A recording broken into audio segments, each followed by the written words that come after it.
Okay, so now we're going to apply what we know and do questions regarding time value of money.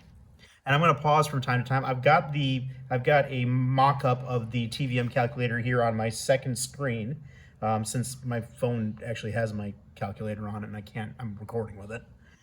So we're going to get started with 9 different questions.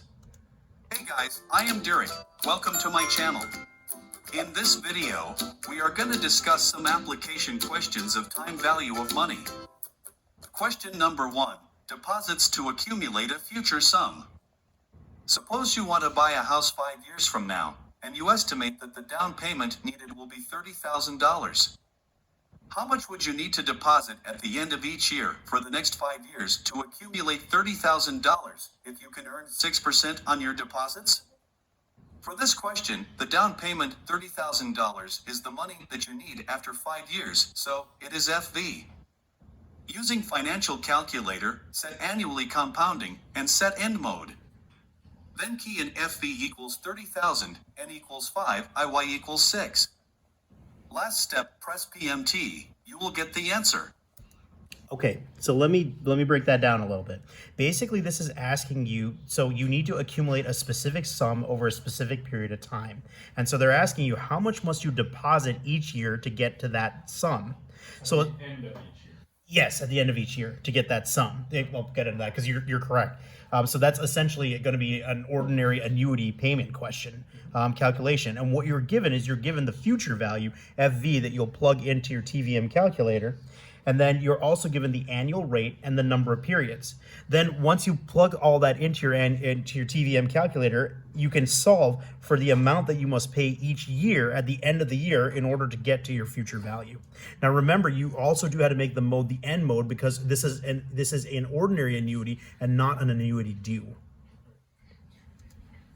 Negative PMT means this is the money that you will have to pay every year. Question number 2, loan amortization. You borrow $6,000 at 10% and agree to make equal annual end-of-year payments over 4 years.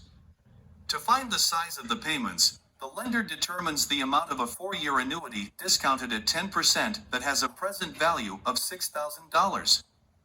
For this question, loan amount $6,000 is the money that you will receive now, so it is PV.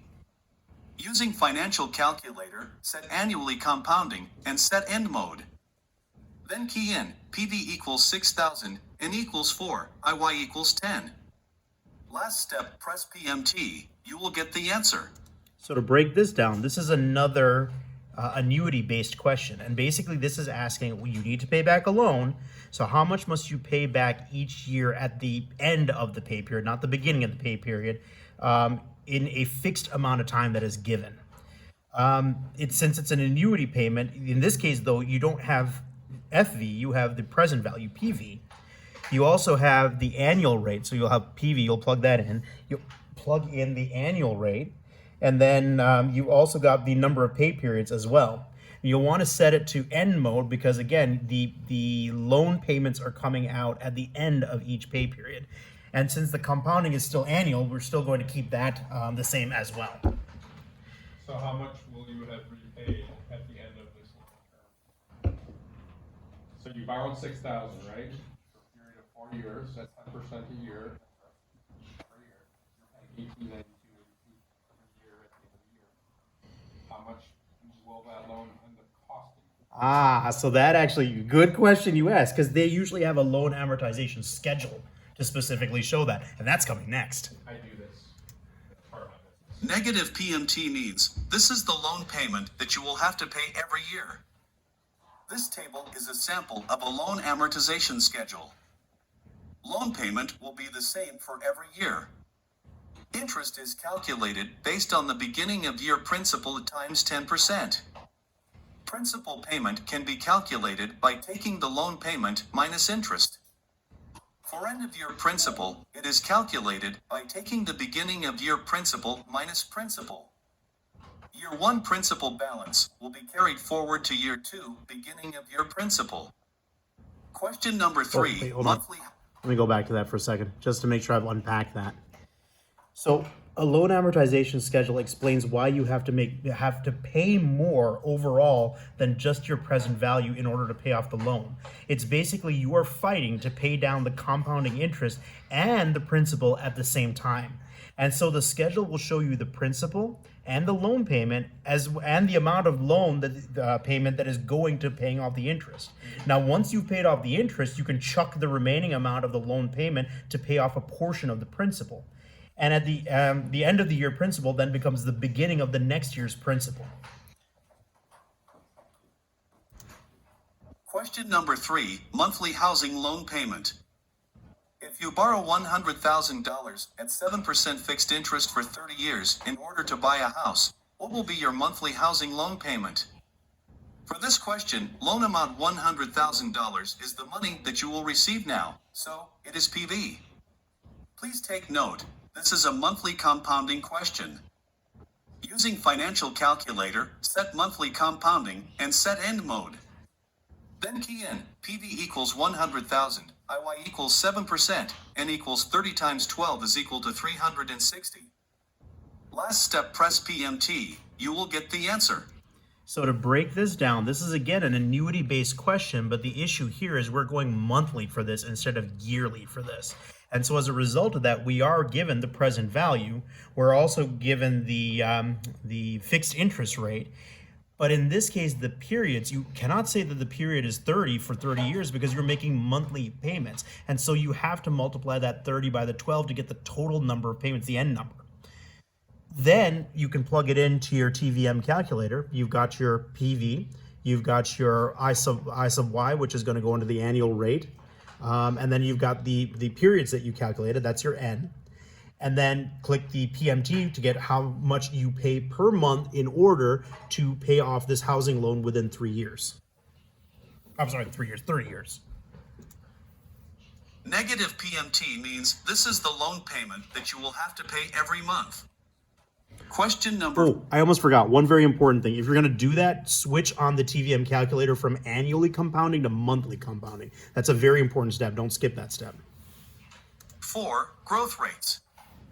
You wish to find the growth rates reflected in the stream of cash flows that you received from a real estate investment over the period from 2018 through 2022, as shown above. For this type of question, you will need to set the first year as PV, last year as FV. One should be positive, the other one should be negative. So, I'll set PV as positive, FV as negative. About the compounding period, N, it is only 4, although it has 5 years. Because the cash flows only grow 4 times. Using financial calculator, set annually compounding and set end mode. Then key in PV equals 1,250, FV equals negative 1,520, N equals 4. Last step, press rate, you will get the growth rate 5.01%. Okay, so this gets a little tricky. When we think about these cash flow numbers, we start looking at this and we start thinking, oh, this is a mixed stream question. But it's really not, because we're not starting with calculating the final value of all the money or the present value of all of the money. We don't care about that. We want to know the rate of growth that the cash flow is actually growing from period to period to period. So in this case, so basically your cash stream is growing over time for one reason or another, and you want to know how quickly that growth of cash stream is occurring. And so basically you have the PV, which is under 2018, as well as the FV, which is under 2022, right up front.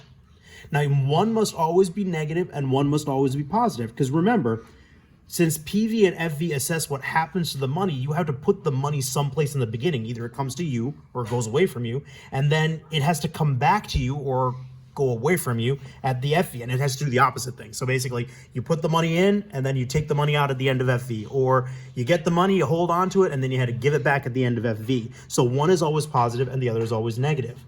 Now, you also are given the periods, but there's a twist. Because you're not compounding on the PV, which is the 2018 in this case, really the only periods are going to be 2019, 20, 21, and 22. Now, when we plug into the calculator, that means that our periods are going to be 4. We've got we are already have a PV, that's the 1,250. We've got the final value, which we're going to make negative, that's negative 1,520. And what they really want to know, if you want to know what the growth rate is you're looking for the interest or the annual rate of this, what we normally refer to as the annual rate of interest. So again, we're going to be calculating on the TVM calculator under rate when we plug in FV, PV, and we've plugged in the periods. Now again, this is annual, so you want compounding to be annual, and the mode should be N because this is not a annuity due. Question number 5, interest rate. You can borrow $2,000 to be repaid in equal annual end-of-year amounts of $514.14 for the next 5 years. Find the interest rate on this loan. Using financial calculator, set annually compounding and set end mode. Then key in PV equals 2000, PMT equals negative 514.14 and equals 5. Last step, press rate. You will get the loan interest rate 9%. Okay, so this is similar to growth rate because we're still solving for the same variable. We're solving for interest per year. But the difference here is we're not given a future value. The FV is not there. We're only given present value, and we're given the amount of payments that are made. So the rest of it, though, remains relatively the same. You're given a period, so, and you've got an annual compounding. So you set the calculator for annual. You have your periods being 5 in this case because it's 5 years. You have your PV being 2,000. That's the amount that you're borrowing to be repaid, and the payment amount is $514.14. So that goes under payments. And remember, you got the money, that's $2,000. So that came to you, so that's positive, and you're paying out the payment, that's $514.14. So that's a negative value there. And so then you just plug in and you hit rate in the TVM calculator, and it'll give you the rate, which is in this case 9%. Question number 6, finding an unknown number of periods. You wish to determine the number of years it will take for your initial $1,000 deposit, earning 8% annual interest, to grow to equal $2,500. Why are you not investing in tax liens? No, seriously. Why are you not investing into one of the... Simply stated, at an 8% annual rate of interest, how many years will it take for your $1,000 to grow to $2,500? Using financial calculator, set annually compounding and set end mode. Then key in PV equals negative 1,000, FV equals 2,500, IY equals 8%. Last step, press periods. You will get 11.91. So the beautiful thing about all of these examples is we're given 3 out of 4 of the variables. We just had to figure out what those variables are. In this case, we're depositing in money. So it's a negative PV. We've given up 1,000 of our dollars. We want to eventually end up getting back $2,500, so that'll be our FV and positive numbers, and we're given that the interest rate is 8% annual interest. Now what they're asking for is, well, how many years, which would, if we set the compounding to annually, would be our N, so the period number.